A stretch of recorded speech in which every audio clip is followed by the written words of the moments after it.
Uh, Good morning and welcome to our Trust Board meeting. My name is Caroline Flint and I'm the new chair of Humber Teaching NHS Foundation Trust, and I'm delighted to be here with my colleagues and also welcome anybody who's popping in to hear some of our proceedings this morning. You're all very, very welcome.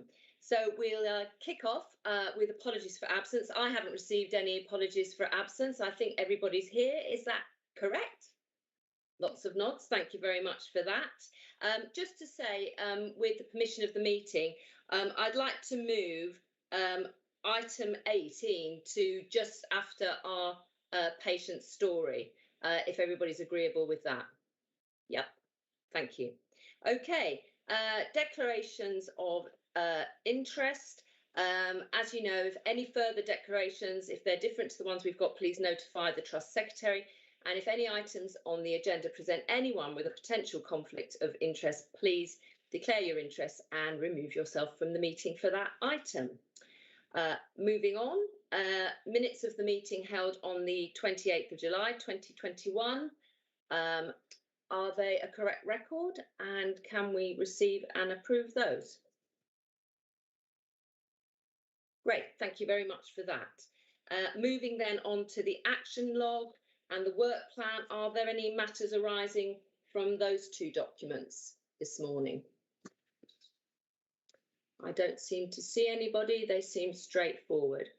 Okay, we'll move on then to item 4, which is our patient story this morning, and it's Graham's story. And we have Tom Nicklin and we have Mandy Dawley with us for this item, and all of you are really welcome. So I'm really looking forward to hear Graham's story.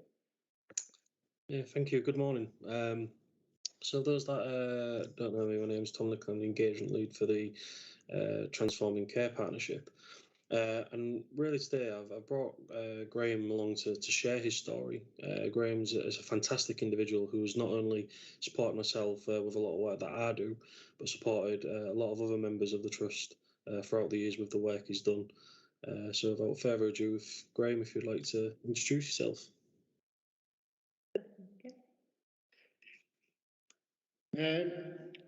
Morning. Morning. Oh, good. Keep going. Yes. Yeah. That's fine. Okay. To introduce yourself. Introduce yourself. Yeah. I'm Graham North. I work for the NHS, as a nurse's advisor, and I enjoy it. And if you wouldn't mind, Graham, I would like to... I think Tom's going to ask you a question. Oh. So for yourself, Graham, like I said, you're a service advisor for the Trust and you do an absolutely wonderful job. But this wasn't always the case, wasn't it? So if you wouldn't mind starting when you was younger, what happened to you when you was younger? What happened to you when you was younger? When I was 4 years old, I had meningitis. It left me with hearing problems, which I've still got, epilepsy, which I don't have anymore. And speech problems. Every word I was saying as I was a child, it was stuttering. And I used to get picked on for that by the kids. And it wasn't very nice at all. So I grew out of that, and then my left school.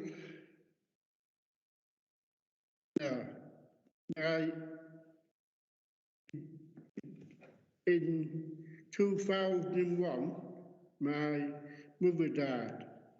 I was under nursing from Town and Court. And this particular nurse was named Mandy. Anyway, she said to me, would I like to start a friendship group up? I said yes. And then I used to go to college at that time, I was typing all the letters out for the invitation for people to go. And at the end of it, I got an award from the NHS for helping her. And when we went to the front of to talk to the people, she was frozen. She couldn't say a word, so I carried on talking for her. Yeah, I think what's brilliant about yourself, Graham, is that even when you was going through these times, it didn't stop you from getting on with your life. Yeah. You did really, really well. And of course, you left school when you was 15 and went to work at the Mayor Wilson Centre. And what was that like? When I left school, I went to work at a day centre, Mayor Wilson Centre it was. I was doing woodwork and gardening. He sent us out to do some gardening for people who lived in their homes. Yeah, and then further on, Graham, after a while, we got moved on to another garden area to do. I worked for 20 years making all kind of things, from bed and coffee tables to hospitals, beds, and I lost my mother, and I felt upset, really down. The upset and I can't remember that name. Okay. Pardon? That's okay. Upset, yeah. You was very upset. I was very upset. I couldn't cope my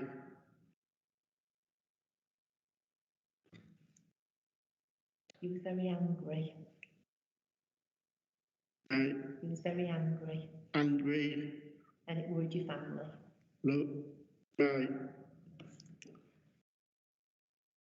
You was angry, so it worried your family. Yeah. With your behaviour. So going on for that, you mentioned before you got involved with the staff at Town and Court, didn't you? And how did this make you feel? You know, being involved with the team at Town and Court. Yeah, it was when I was under nursing at Town and Court. They gave me all the support I needed. I didn't feel alone. You didn't feel alone. Oh. Alone. You didn't feel alone. I didn't feel alone.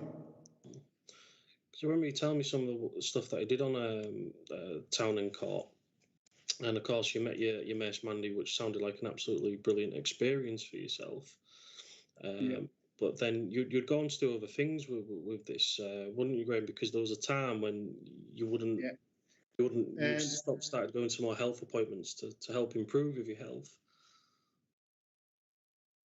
Started going to more health appointments to help improve my health. You mentioned before, Graham, Mike, when we was putting this together, you didn't always have good experiences at the doctors. When I went to appointments, lots. Lacked confidence. You lacked confidence. I lost confidence in myself. quite a lot of confidence and did understand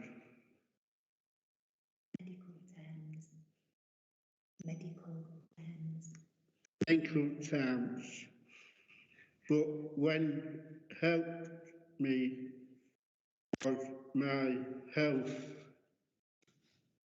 plan. And Graham, there's something that you always say about your health and about getting it right.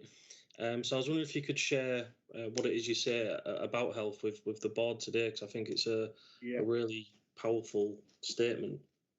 If you get your health right, you get on the rest of your life. And for yourself, Graham, that's coming from a place of experience, isn't it? Because you've been up I've been at the bottom of my life at one time. Now I am I'm right at the top of my life. And because of that, I have a way people to understand is think about a ladder man in your mind. Climbing up it, now I'm pulling you down. You don't drop down, no. You get back on it again. And then you climb and climb and climb until you get to the far top of your ladder. You've got all the confidence to do what you want, when you want. That's how I've done it. That's why I'm here today, explaining to you all what I've done in my life. And I think that rings so true, Graham. I like to help people. Definitely, and it rings so true because you went on to achieve quite a few things, didn't you, Graham? You went on to college. So could you tell me about what you did when you went back to college and what you did at college? I was supposed to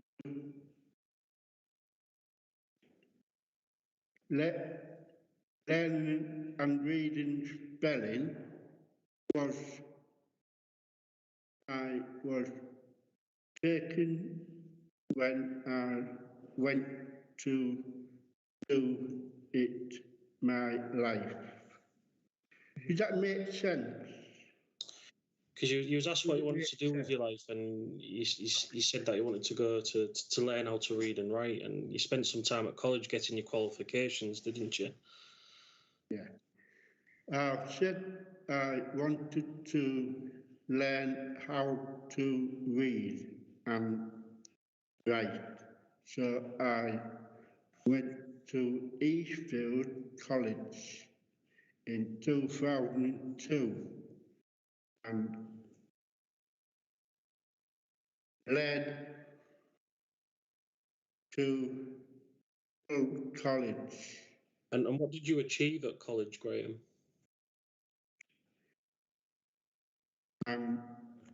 I've got a lot of certificates for what I learned.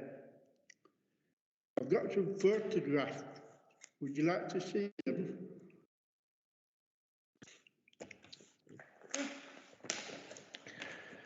Yes, please.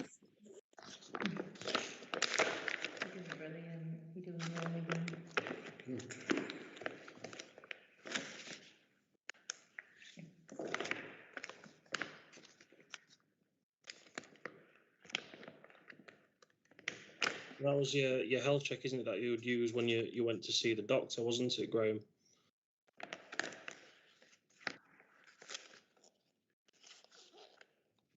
That's nice. That was you at the award ceremony. I was wearing a paid app monitor for 24 hours, and I had to eat with it, sleep with it for 24 hours.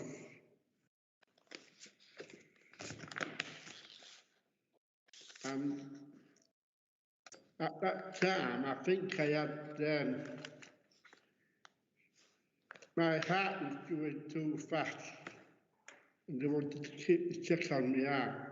That's why I was wearing that.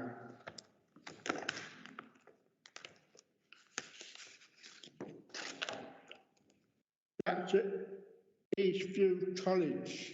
Mhm. Can you see it? Yeah. That award I have in my hand. I worked hard to get that in 1 year. I took it home for 1 year. I had to take it back again after I left. Okay. Okay, thanks, Graham. 'Cause in the past, Graham, you've been involved with quite a lot of different stuff helping the trust, haven't you? So would you talk about some of the things that you've been involved in with Graham and where you've helped the trust? And what have you been involved in the trust? What we've been involved with? Right. Since in 2002, I've been involved with going to college, and I've been part of the mental health at Humber Trust building. I've been involved with a lot of things. I've enjoyed every minute of it. And you've certainly done a really good job throughout the years, Graham. And now you've, even in more recent times, you've been you've been helping not only me in my work, but also multiple other people as well. And how does it make you feel when you do these things, Graham? How does it make you feel when you help other people across the trust to understand things better? How does that make you feel? Yeah.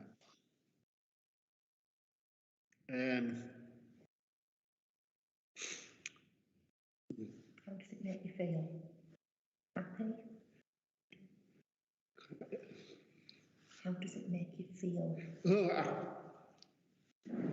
For me to make it feel for me, I'm more happier in what I'm doing. I enjoy helping people, getting the message across to other learners people to help them. Because if I can help other people with learners, then I've done my job. I'm really happy about doing it. And yeah. why do you think it's important, Graham, that we do listen to people like yourself? Yeah. If I can, I will support people doing the same thing, learning. Yeah, I've got a lot. Let me explain. I've got a lot of things to say about my life story. A lot of people might not understand it. Well, a lot of learners people won't understand it. But it's up to them to do the same, to try and do it themselves. Talk about themselves to people. Like I can't talking to you to get the message across. It will feel a lot better for them to do that. Mhm. They'll have a lot of confidence in themselves to do it as well. And if I can, it's like the ladder man I've just said a while ago. If I can get them people to think about that ladder man, it'd be good. I used to work at the wellbeing team on Lazzy Road, and there was a woman there. She had no confidence in herself. It's like me all them years ago. I told the story about the ladder man. 2 days later, she had a lot of confidence in herself. She was starting to type on laptops, writing stories. That's only because I mentioned about being a lot of confidence in herself. Yeah. If I can do it, other people can do it. Absolutely, Graham. Absolutely agree. And again, it's not only what I found from working with yourself, Graham. It's been brilliant. Again, getting your insight and knowledge has been really, really valuable. And you also, and like you said, not only do you support staff members with their work, but you support other people as well. You support other peers, and I think it's also so important, and it's brilliant, and you should be really proud of yourself. Because people, I will. Yeah, and you've come a long way. I will enjoy that. Yeah, it's very important to me to do this. Definitely. Okay. And again, like you said about the ladder earlier, I think is so relevant and so important to everybody. And the support that you have given has been brilliant. So I myself personally would like to thank you, Graham, for the work that you've assisted me with personally as well. You know, because again, you're such a superstar with regards to getting that point across. Yeah. Well, can I just explain something? While I was having all them appointments in my early days, I had no teeth for over 10 years, and I was eating meat and chicken with no teeth for 10 years. Mandy says to me, "You need some new teeth in your mouth." I said, "Yeah." So we went to North Point, the dentist there, with the learners. That was the first top teeth I got. And then a few months later, I got the short